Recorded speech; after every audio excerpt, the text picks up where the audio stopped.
por los escándalos que han ocurrido en los últimos tiempos, tanto en Roma como en el Vaticano. Pido perdón. ¿Lo has oído? Son palabras del propio Papa Francisco. Se supone que el Vaticano es el lugar más sagrado de la tierra, un santuario de silencio, orden y autoridad divina. Por eso nadie se lo esperaba, porque cuando se filtró la información sobre lo que realmente estaba ocurriendo tras esos antiguos muros, se volvió viral. Y ahora está cambiando todo lo que creíamos saber sobre el Vaticano.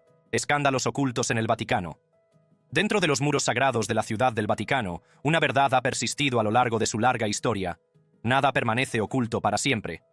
Desde que el Papa Francisco asumió el papado en marzo de 2013, una serie de revelaciones explosivas han sacudido a la Iglesia Católica, exponiendo la mala gestión financiera, los abusos sexuales y la corrupción en las más altas esferas del liderazgo eclesiástico. Quizás el escándalo financiero más significativo que ha surgido durante el papado de Francisco es el que involucra al cardenal Angelo Becciu, quien en su día fue una de las figuras más poderosas del Vaticano. El escándalo se centró en una desastrosa inversión de $400 millones en propiedades inmobiliarias de lujo en Londres, que supuso unas pérdidas de más de 100 millones de euros para el Vaticano. No se trataba de una inversión ordinaria, sino de fondos procedentes del óbolo de San Pedro, donaciones de católicos corrientes destinadas específicamente a obras benéficas. Becciu había aprobado en 2014 una inversión de 200 millones de euros con el financiero Raffaele Mincione, quien presuntamente desvió los fondos para otras empresas, provocando una catástrofe financiera. La investigación sacó a la luz una corrupción aún más profunda. Becciu habría desviado 250.000 euros a la cooperativa SPES de su hermano en Cerdeña, y la policía italiana encontró recibos falsificados para encubrir el rastro documental. Destinó otros 575.000 euros a una autodenominada consultora de seguridad llamada Cecilia Maroña, supuestamente para negociar la liberación de una monja secuestrada, pero el dinero se gastó en bolsos de lujo y estancias en hoteles de 5 estrellas, lo que supone una flagrante traición a la misión de la Iglesia de servir a los pobres. Cuando se le confrontó con estas acusaciones, Becciu alegó inocencia absoluta e insistió en que el Papa Francisco había aprobado la operación inmobiliaria de Londres. El Papa no solo negó esta afirmación, sino que tomó la medida extraordinaria de suspender las normas de secreto de Estado del Vaticano para permitir el testimonio sobre sus conversaciones privadas, algo prácticamente sin precedentes en la historia de la Iglesia. En una maniobra especialmente descarada, Becciu grabó en secreto una llamada telefónica con el Papa Francisco mientras éste se recuperaba de una operación de colon en 2021, violando tanto la ley vaticana como la ética básica. También intentó recomprar la propiedad de Londres para detener la investigación, acciones que Francisco consideró altamente sospechosas. El juicio, que comenzó en 2021, fue histórico. El cardenal Becciu se convirtió en el funcionario eclesiástico de más alto rango en ser juzgado por jueces laicos en el Tribunal Penal del Vaticano. En diciembre de 2023, fue declarado culpable de malversación y condenado a 5 años y medio de prisión, lo que supuso la primera vez que un cardenal era juzgado por jueces laicos en el Tribunal Penal del Vaticano.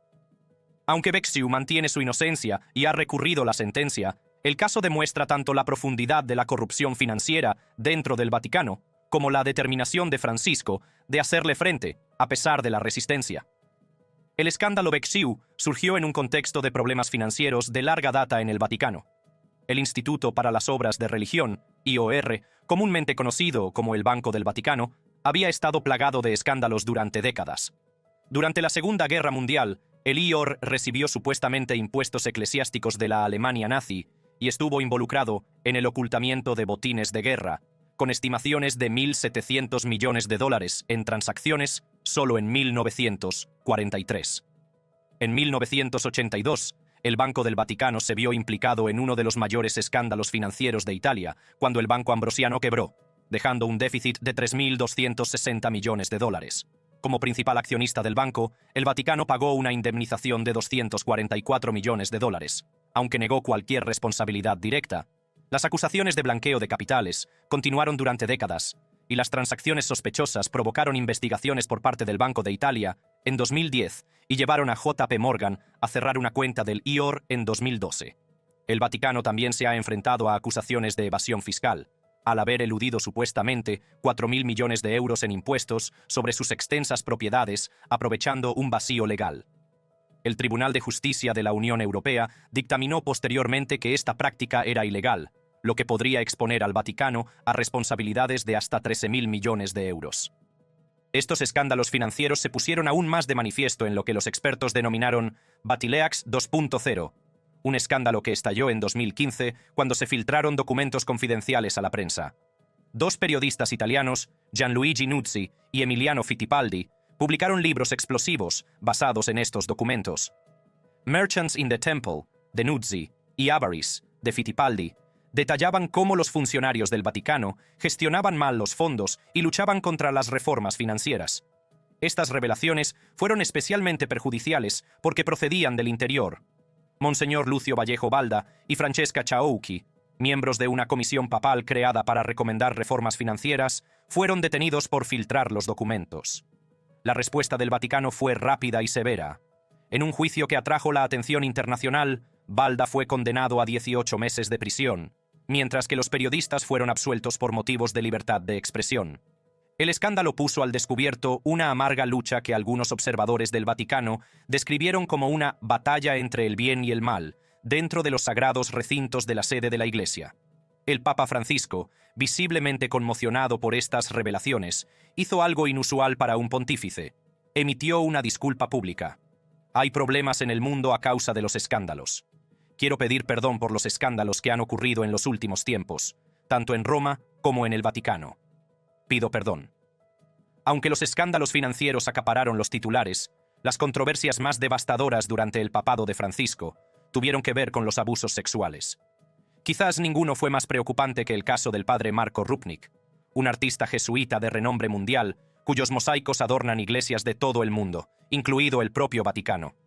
Rupnik está acusado de abusos sexuales, psicológicos y espirituales contra varias mujeres, principalmente de la comunidad Loyola de Eslovenia.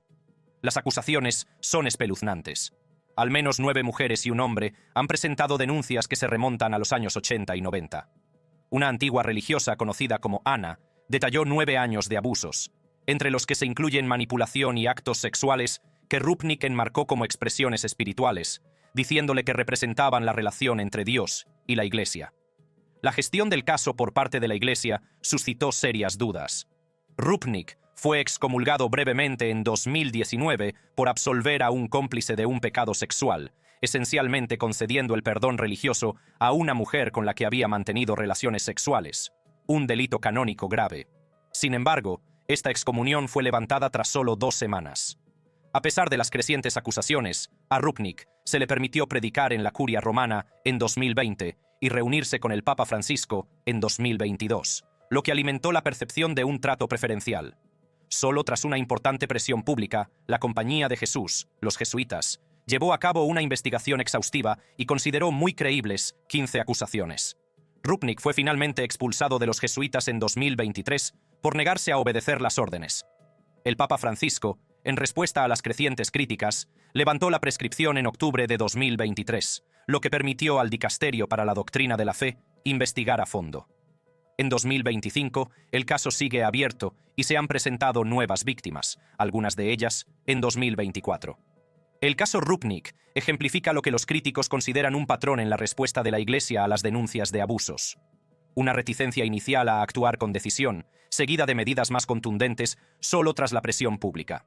Cuando se le preguntó sobre la gestión de los casos de abusos sexuales por parte de la Iglesia, el Papa Francisco reconoció la magnitud del problema y prometió seguir actuando. Por desgracia, la tragedia de los abusos es enorme. Y contra esto, una conciencia recta, y no solo para no permitirlo, sino para poner las condiciones para que no suceda. Ustedes han dicho tolerancia cero. No se puede tolerar.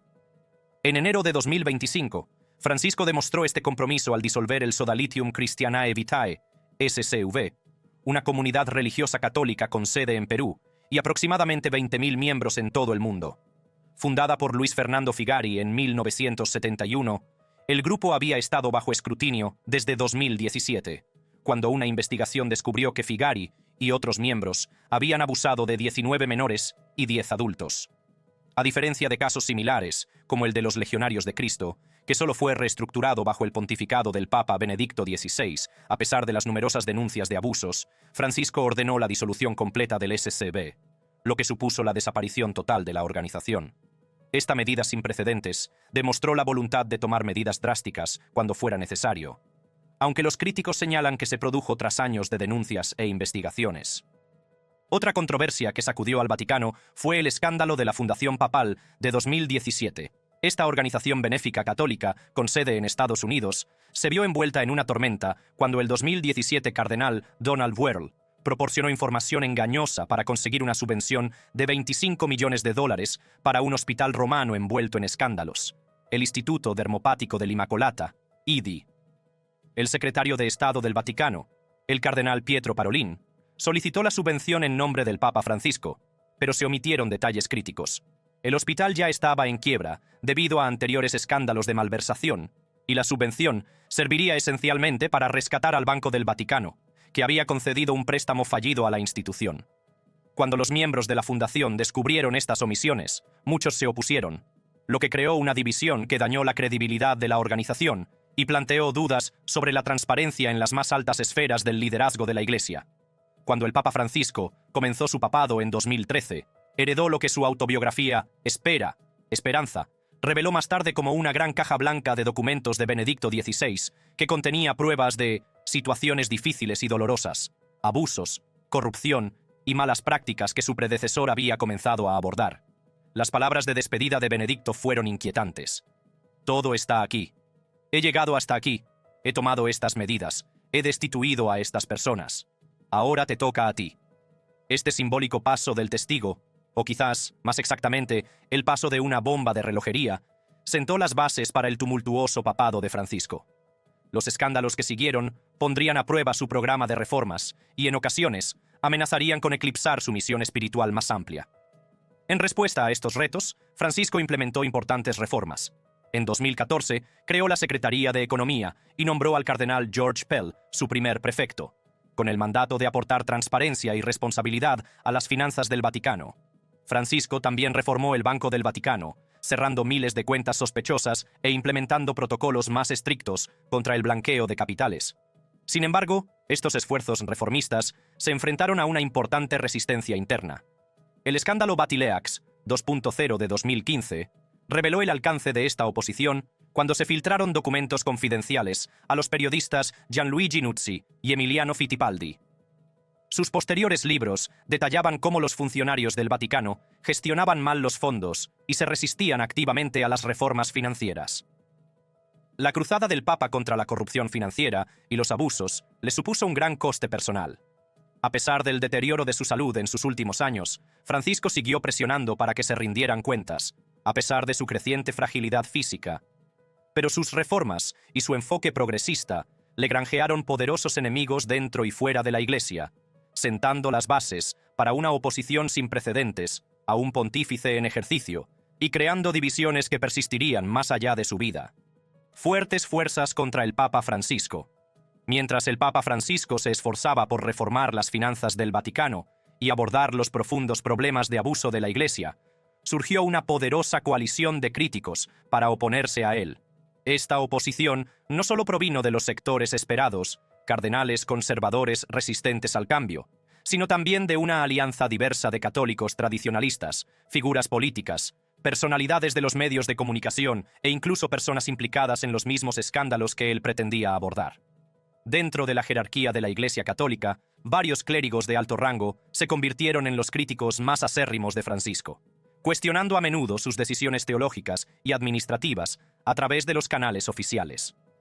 El cardenal Raymond Burke, un estadounidense conocido por sus opiniones tradicionalistas, se erigió como uno de los principales opositores, presentando preguntas formales, dubia, al Papa Francisco en 2016 y 2023, en las que solicitaba aclaraciones sobre las enseñanzas relacionadas con el matrimonio, las uniones entre personas del mismo sexo y la sinodalidad. Estas preguntas no eran meras consultas académicas, sino desafíos apenas velados a la autoridad y las posiciones teológicas de Francisco. Burke no estaba solo en su oposición. El cardenal Walter Brandmüller, de Alemania, se unió a él en la presentación de las dubia, criticando abiertamente a Francisco por organizar eventos que, según él, limitaban el debate abierto entre los cardenales. El cardenal Robert Sara, de Guinea, otro tradicionalista con gran influencia, se unió al grupo de la dubia de 2023 y expresó con frecuencia su preocupación por las reformas de Francisco, en particular en materia litúrgica. Estos cardenales consideraban que el enfoque más pastoral de Francisco, especialmente en lo que respecta a los católicos divorciados y vueltos a casar que reciben la comunión, era una peligrosa desviación de la doctrina tradicional que amenazaba los fundamentos mismos de la enseñanza católica. La oposición se extendió mucho más allá del colegio cardenalicio, llegando a la comunidad teológica en general.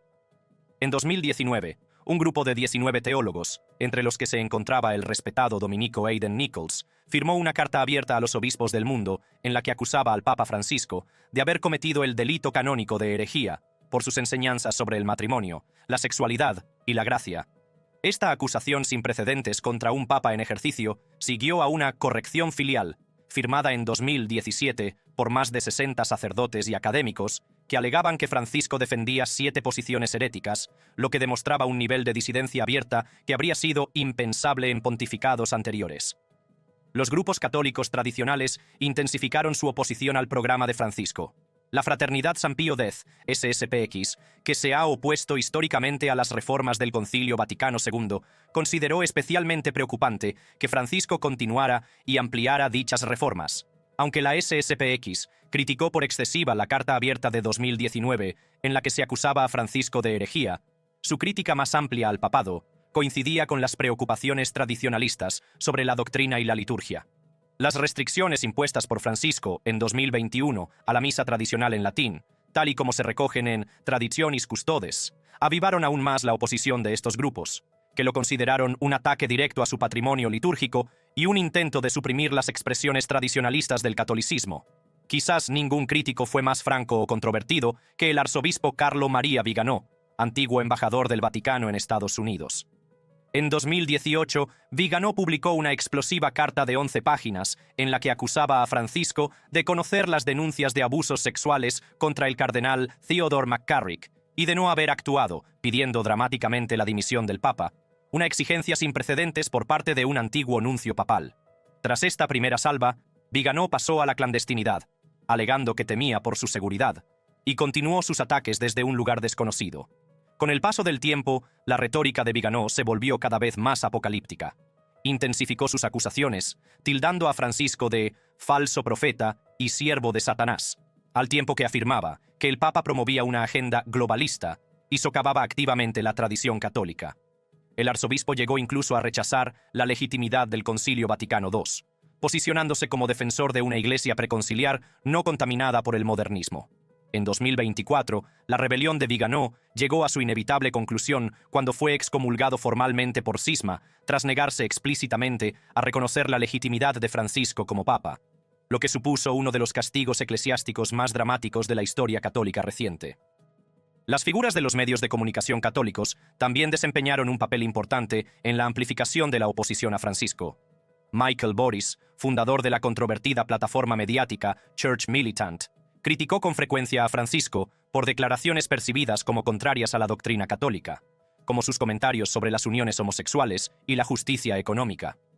La plataforma de Boris se hizo cada vez más influyente entre los católicos conservadores, proporcionando un megáfono implacable a las voces disidentes y retratando regularmente a Francisco como una amenaza para el catolicismo auténtico. El alcance de Church Militant se extendió mucho más allá de los medios de comunicación católicos tradicionales, creando un ecosistema de sentimiento antifrancisco que moldeó las percepciones, especialmente en Estados Unidos. Esta influencia continuó hasta que el propio Boris sufrió una dramática caída, dimitiendo en 2023 tras violar la cláusula moral de Church Militant. Un final irónico para alguien que había construido su carrera criticando los fallos morales de los demás. La oposición a Francisco se extendió mucho más allá de la esfera religiosa hasta la política convencional, especialmente en Estados Unidos. Donald Trump y Francisco mantuvieron una relación notoriamente conflictiva que se remontaba a 2016, cuando el Papa sugirió que la retórica anti-inmigrante de Trump no era cristiana. Trump respondió con una furia inusual, dirigida a un líder religioso, calificando a Francisco de vergonzoso y sugiriendo que el Vaticano se arrepentiría de no tenerlo como presidente para protegerlo del ISIS, comentarios que sorprendieron a muchos observadores por su falta de respeto hacia una importante figura religiosa. Esta enemistad no era solo un choque de personalidades, sino que representaba desacuerdos fundamentales sobre la inmigración, la justicia económica y la política medioambiental. El antagonismo continuó durante el segundo mandato de Trump, y Francisco condenó los planes de deportación masiva de Trump como una vergüenza y una crisis grave a principios de 2025, pocos meses antes de la muerte del Papa. Los comentaristas conservadores laicos también contribuyeron de manera significativa a la narrativa anti-Francisco, llevando las críticas al pontífice a un público mayoritario más allá de los círculos católicos. Ross Douthat, del New York Times, se erigió como uno de los críticos más elocuentes e influyentes, desarrollando un argumento exhaustivo contra Francisco en su libro de 2018, To Change the Church, para cambiar la Iglesia. A diferencia de otros críticos más incendiarios, Douthat presentó sus preocupaciones en términos mesurados e intelectuales, argumentando que las reformas del Papa corrían el riesgo de dividir a la Iglesia en facciones irreconciliables. Sus críticas se centraron en el tratamiento que Francisco daba al matrimonio, el divorcio y las cuestiones económicas, sugiriendo que el Papa estaba socavando doctrinas católicas esenciales en busca de popularidad y aprobación progresista. ¿Qué motivó esta intensa oposición a Francisco? Los propios críticos citaron diversas preocupaciones, pero surgieron varios temas clave que transformaron el desacuerdo típico en una hostilidad sin precedentes hacia un pontífice en ejercicio. Las discrepancias teológicas constituyeron el núcleo de gran parte de la oposición.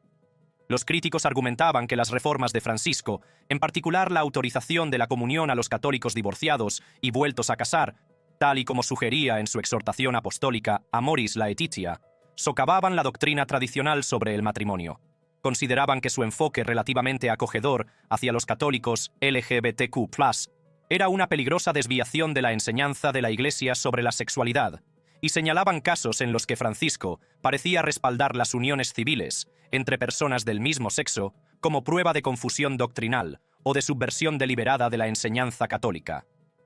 Los cambios litúrgicos, especialmente las restricciones a la misa tradicional en latín, alienaron a los católicos tradicionalistas que preferían las prácticas anteriores al Concilio Vaticano II. El motu proprio, Traditionis Custodes, de Francisco de 2021, revirtió el enfoque más permisivo de su predecesor, limitando dónde y cuándo se podía celebrar el rito antiguo. Para muchos tradicionalistas, esta decisión no solo representaba un desacuerdo político, sino un ataque a lo que consideraban la expresión más bella y auténtica del culto católico, lo que alimentó un resentimiento que trascendió la política eclesiástica ordinaria. Las posturas políticas sobre cuestiones como la inmigración, el cambio climático y el capitalismo alienaron a figuras políticas y comentaristas conservadores. La encíclica Laudato Si de Francisco, publicada en 2015, pedía medidas urgentes contra el cambio climático, mientras que sus críticas al capitalismo, sin restricciones, y su defensa de los migrantes lo enfrentaron a políticos de derecha de todo el mundo. Su declaración de que construir muros en lugar de puentes no era cristiano fue ampliamente interpretada como una reprimenda directa a las políticas fronterizas de Trump, lo que insertó al papado en debates políticos partidistas de una manera sin precedentes. Su manejo de los casos de abuso sexual suscitó críticas de todo el espectro político. Las acusaciones de que Francisco manejó mal casos específicos, como los de McCarrick y el obispo chileno Juan Barros, alimentaron el escepticismo sobre su compromiso con la rendición de cuentas, incluso cuando tomó medidas más enérgicas más adelante en su papado. Su desestimación inicial de las acusaciones contra Barros como calumnias durante un viaje a Chile en 2018, antes de disculparse y aceptar la dimisión de Barros, creó una impresión de incoherencia que dañó su credibilidad en cuestiones de abusos.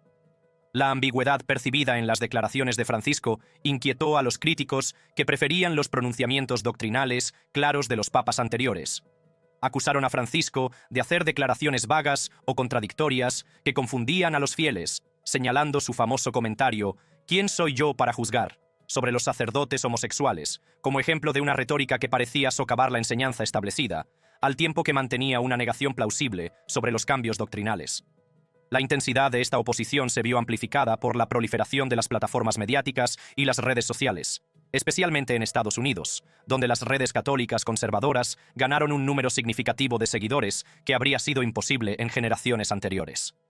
Las publicaciones católicas tradicionales, como The National Catholic Register, se alinearon cada vez más con los críticos de Francisco, mientras que las plataformas digitales más recientes, como Church Militant, podían llegar a millones de espectadores con una supervisión editorial limitada. El efecto de cámara de eco de las redes sociales permitió a los críticos con ideas afines reforzar sus opiniones, creando la impresión de una oposición generalizada que podía ser desproporcionada con respecto al sentimiento real de los católicos, de a pie. El propio Papa Francisco reconoció estas críticas organizadas y describió a los opositores conservadores como personas con una actitud suicida, por aferrarse a ideologías rígidas en lugar de comprometerse con el mundo moderno. Cuando se le preguntó por sus críticos conservadores, especialmente en Estados Unidos, Francisco ofreció esta valoración. Has utilizado un adjetivo, conservador. Es decir, conservador es aquel que se aferra a algo y no quiere ver más allá.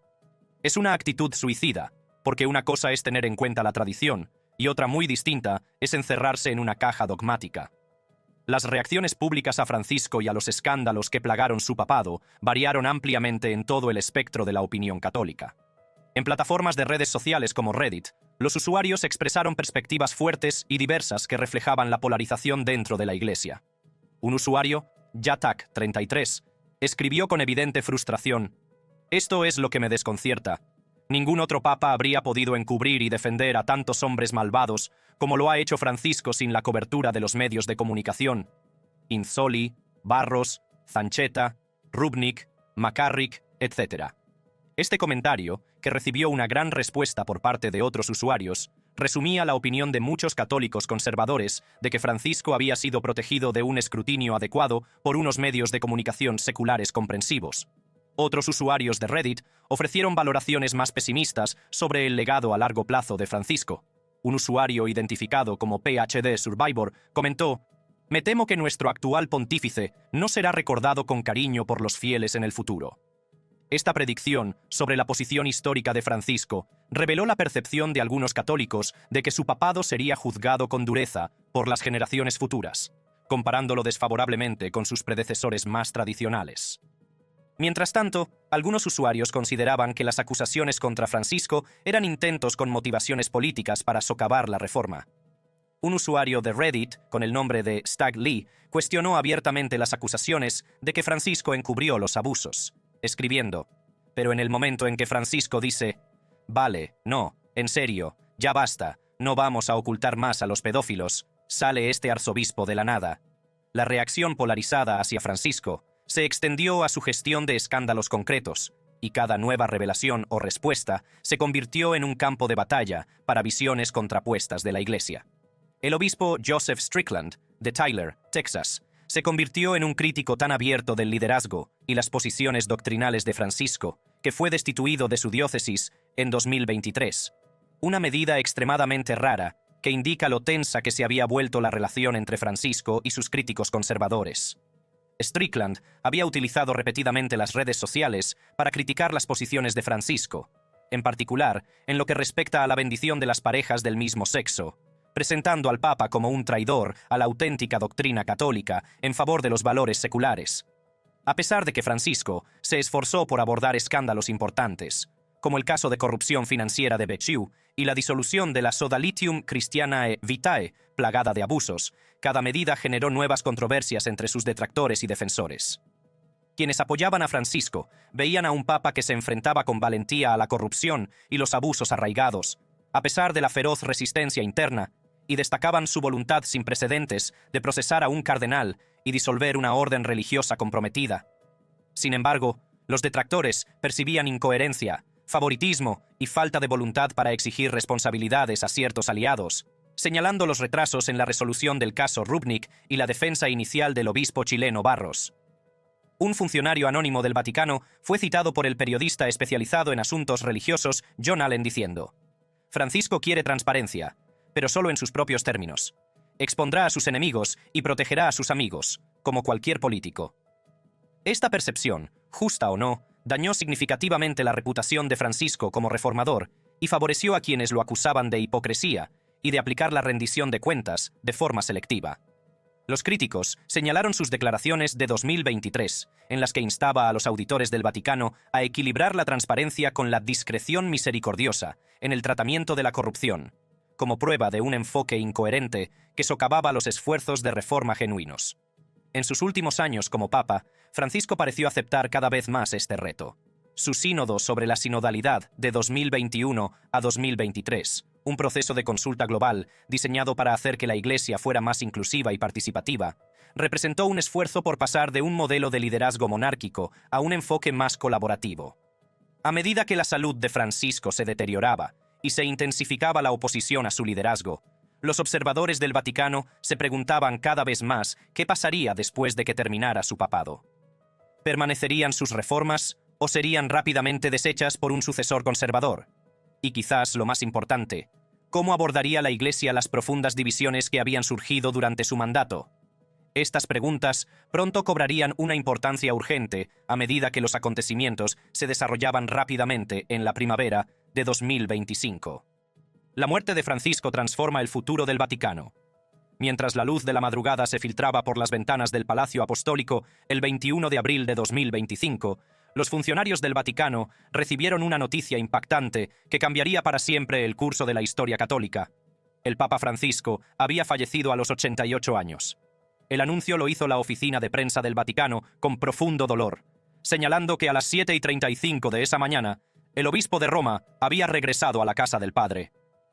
Queridos hermanos y hermanas, con profundo dolor debo anunciar la muerte de nuestro Santo Padre Francisco. A las 7:35 de esta mañana, el obispo de Roma, Francisco, ha vuelto a la casa del Padre. Toda su vida ha estado dedicada al servicio del Señor y de su Iglesia. La muerte de Francisco marcó el final de un papado definido por audaces esfuerzos de reforma, la defensa mundial de los marginados y los persistentes escándalos que pusieron a prueba tanto su liderazgo como la credibilidad de la Iglesia. En las horas y días que siguieron, católicos y no católicos reflexionaron sobre su complejo legado. Un papa que defendió la misericordia y la sencillez, mientras luchaba por abordar plenamente los fallos institucionales que habían erosionado la confianza en la Iglesia que dirigía. Los últimos años del papado de Francisco estuvieron marcados por el deterioro de su salud y su creciente fragilidad.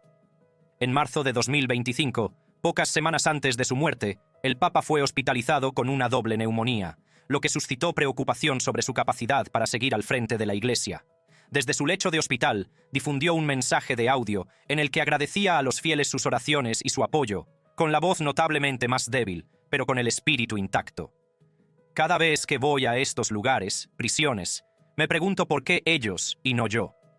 ¿Cómo es esta Semana Santa para vosotros, tan complicada después de estar en el hospital? ¿Cómo la estáis viviendo? Lo mejor que puedo. La estoy viviendo lo mejor que puedo. Ánimo. Incluso en su último mensaje de Pascua, pronunciado por un asistente debido a su delicado estado de salud, Francisco mantuvo su atención en los conflictos mundiales y el sufrimiento humano, mostrando su compromiso con las cuestiones de justicia social más amplias, a pesar de que su cuerpo le fallaba. Estoy cerca del sufrimiento de los cristianos en Palestina y en Israel, así como de todo el pueblo israelí y de todo el pueblo palestino. Me preocupa el creciente clima de antisemitismo que se está extendiendo por todo el mundo. Al mismo tiempo, mi pensamiento se dirige a la población, y en particular a la comunidad cristiana de Gaza. Con la muerte de Francisco, la Iglesia Católica entró en un periodo conocido como sede vacante, un tiempo de transición e incertidumbre, mientras el colegio cardenalicio se preparaba para elegir a su sucesor. El próximo cónclave marcaría el rumbo de la Iglesia en los próximos años, con importantes implicaciones para los esfuerzos de reforma en curso, la gestión de los escándalos y la comunidad católica mundial, que cuenta con 1.370 millones de miembros. Varias preocupaciones clave dominaron los debates sobre el futuro de la Iglesia, mientras los observadores del Vaticano y los fieles católicos contemplaban lo que vendría después. La pregunta más apremiante se centraba en si el próximo Papa continuaría con las reformas progresistas de Francisco o trazaría un rumbo más conservador. Aunque Francisco había nombrado a la mayoría de los cardenales electores, lo que sugería que su influencia se extendería más allá de su vida, el carácter secreto de las deliberaciones del cónclave hacía impredecible el resultado y dejaba a muchos preguntándose si su programa de reformas sobreviviría. Igualmente importante era cómo abordaría el próximo pontífice los escándalos que habían asolado a la Iglesia. La condena de Béchiu y el caso Rupnik, aún en curso, requerían una atención continua, mientras que cuestiones más amplias como la transparencia financiera y la prevención de abusos seguían sin resolverse a pesar de los esfuerzos de Francisco. El nuevo Papa tendría que demostrar tanto su compromiso con la rendición de cuentas como su habilidad para llevar a cabo reformas institucionales, con el fin de restaurar la confianza entre los fieles. Muchos expertos del Vaticano se preguntan si el próximo Papa logrará sanar las divisiones que se han intensificado durante el mandato de Francisco. La polarización entre católicos progresistas y tradicionalistas ha alcanzado niveles sin precedentes, lo que amenaza la unidad y la eficacia de la Iglesia en un momento en que la influencia religiosa ya está en declive en muchas partes del mundo. Encontrar un terreno común entre estas facciones requerirá extraordinarias habilidades diplomáticas. Entre los posibles sucesores de Francisco hay varios candidatos fuertes, cada uno con una visión diferente del futuro de la Iglesia. La edad y la salud de los posibles candidatos serían factores fundamentales, dada la experiencia de Francisco. Tenía 76 años cuando fue elegido y ocupó el cargo hasta los 88, enfrentándose a problemas de salud que limitaron sus actividades en sus últimos años. Muchos cardenales expresaron en privado su preocupación por la elección de otro papa anciano y se mostraron a favor de alguien más joven, como el cardenal Tagle, que podría aportar estabilidad y liderazgo a más largo plazo. Sin embargo, otros argumentaron que sería preferible una figura más anciana y de transición, para dar tiempo a la Iglesia a asimilar las reformas de Francisco antes de introducir cambios significativos adicionales. Sea cual sea la elección, queda la esperanza de que aporte unidad, sabiduría y fuerza a la Iglesia católica y al mundo en el que sigue ejerciendo su influencia. Gracias por vernos. Si te ha gustado este video, haz clic en uno de los recuadros que aparecen en tu pantalla para ver más contenidos similares.